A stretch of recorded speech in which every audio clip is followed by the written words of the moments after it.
So, why did you have to kill all the dogs? It wasn't plot necessary. It just wasn't. And I guess it was for heart-wrenching moments.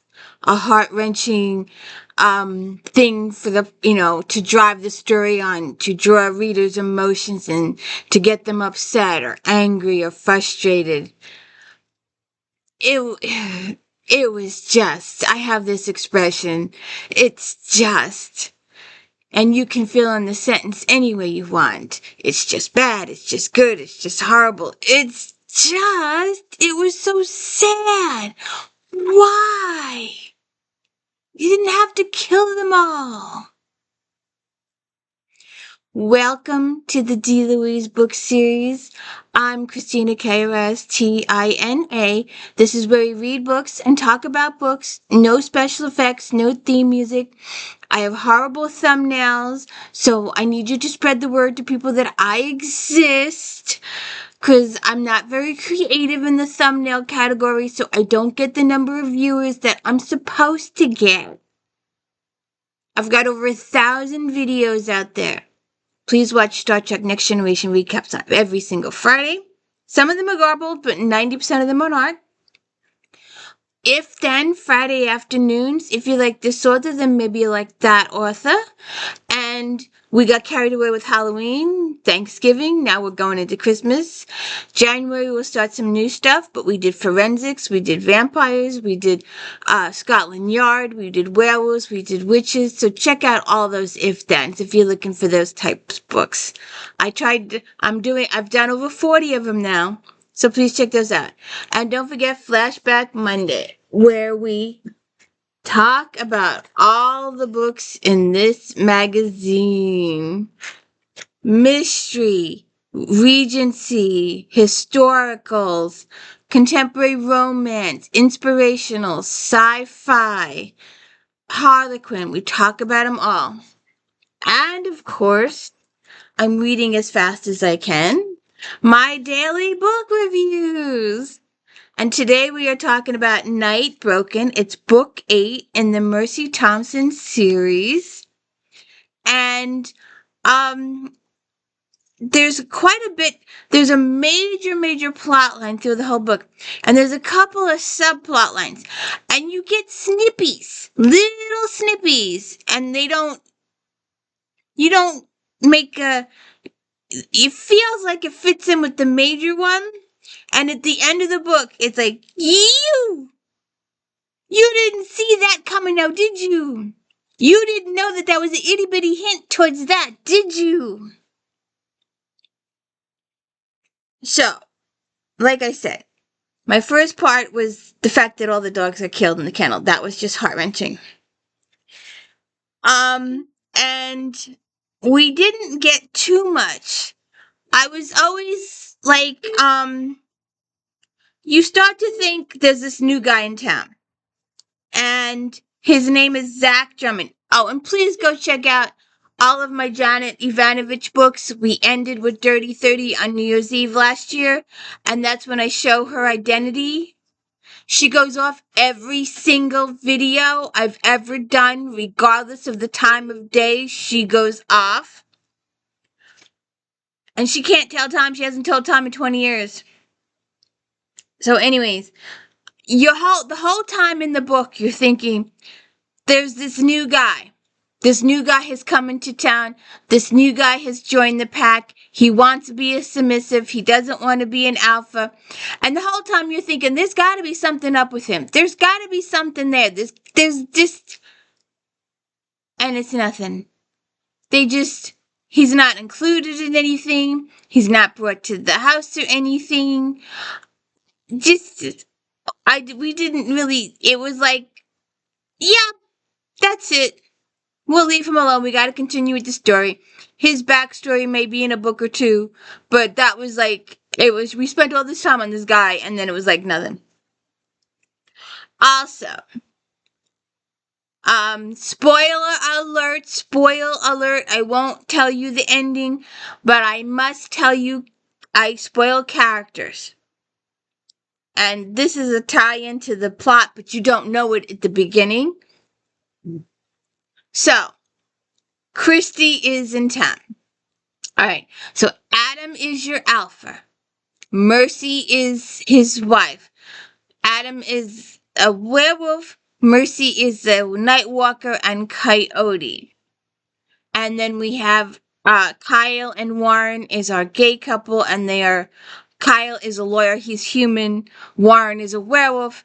We have Honey is a werewolf. She's one of the rare females. Her mate Peter just died a little while ago, last book.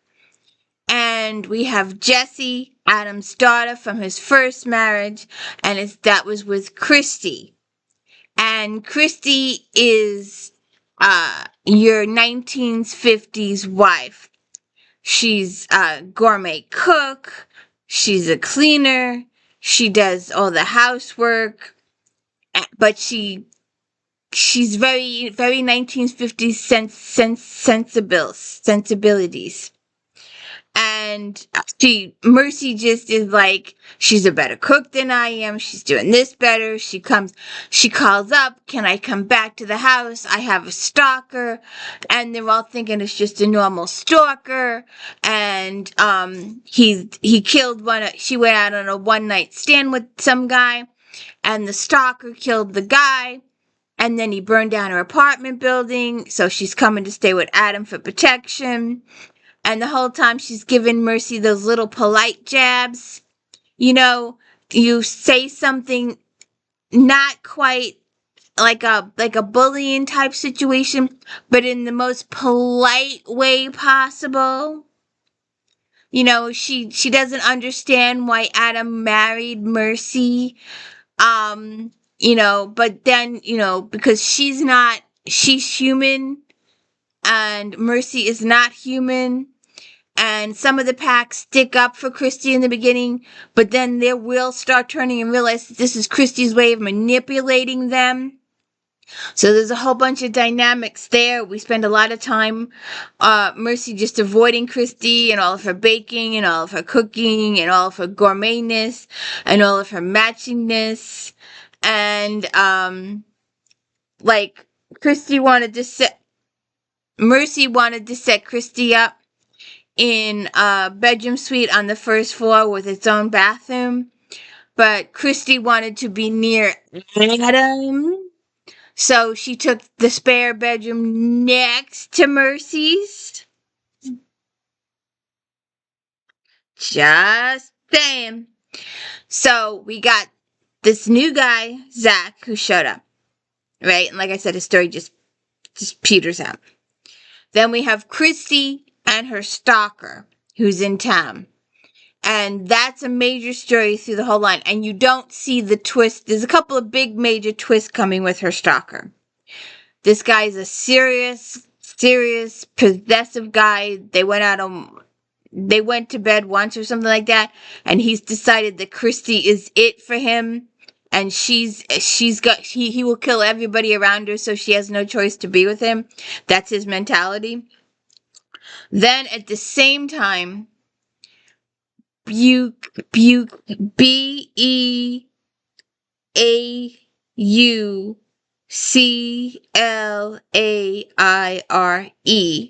shows up. And he wants that walking stick. Now, Mercy was given a walking stick several books ago, and it just followed her around, and it kept showing up. And she would give it to a fae person, and it would come back to her. And then she used it 2 books ago during her honeymoon to commit, you know, it saved her life. It killed these mythical creatures for her. So at that point, she met old Coyote, her father, not her father. He was her father when he was human, but he's not her father when he's this mythical old coyote thing. So she gave the walking stick to him, the mythical part of him. So when Beuclaire shows up, he's a gray lord, and he wants the walking stick back. And she's like, but I don't have it anymore. I gave it to old Coyote and I have no idea how to reach him. So she sends out the word to the Fae community, I need to reach this guy. So then she gets word that this guy, Gary Laughingstock, is also a male coyote. She's never met another coyote before. So, but he's in prison. And it's for like a minor thing, but his father set him up or something like that. But anyways, so she goes to the prison to see him, and he's one of those that has visions. He sees the future, and after he gives her some information because she wants him. She's heard that he knows how to contact old Coyote, and she needs him to do that for her. And he's like, well, he doesn't, I haven't seen him in like 100 years or something like that. So that goes that way. But that stirs a whole bunch of other things that come up. Then after she leaves, he has one of his visions that Mercy is in danger, so he escapes from jail. So now he's an escaped convict. So we have all that going on. So, and trying to think. I wrote my notes here. Oh, so yeah, I guess I already talked about it. They performed. There's this little ceremony for Zachary Boy, which is really, like I said, I don't know why. Zachary Edmund Drummond. Look me in the eyes with no offense taken or meant. Zachary Edwin Drummond. I see you, Adam Hotman, Alpha of the Columbia Basin Pack. Will you join with us to hunt, to fight, to live, and run? Under the moon sack, I will hunt, fight, live, and run with you and yours, who shall be mine. We claim you, Darrell said, and pulled out a knife and opened it one-handed. We claim you. Adam glanced at me. I claim you. And he took Darrell's knife and cut a chunk of meat the size of a tip of my little finger off his forearm with practiced ease. Alpha's flesh and blood you shall be. He offered the bloody bit to Zach, who ate it with his fingers. Blood welled up from the wound on Adam's arm. 4 fat drops fell to the carpet, and the group scabed over. In less than an hour, there would be no sign of a wound at all. A simple cut would have healed even faster. From this day forward, Adam said, mine to me, and mine pack, yours to you, mine to mine. And it's like, after this big little ceremony, he just disappears. So then the bad guy, the stalker, shows up. And he has, he turns out to be more than a stalker. He turns out to be a mythical creature. And there is a huge, let's see if I can find this now. And I'm going to leave you with this but see, they don't know.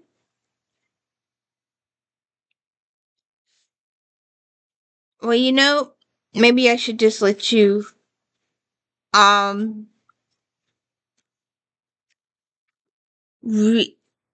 so it turns out, yeah, you can read it for yourself. I don't want to give away too much. But it turns out the stalker is a mythical creature who lives in volcanoes. And he's decided that Christy is his true love. And it's just a fight ensues. We also, just like in the last book, we have the vampires show up in the middle of things. They always have a good chunk at the end. They always get a little plot twist for the vampires at the end. And Stefan shows up. Her friend Stefan saves the day. So it's just, you gotta just go with it. But like I said, those are your main, did I hit all my plot twists here? Um, the the new guy in town, which is like a teensy weensy plot twist. Christy moving into their house again. That's like one of the major plot lines.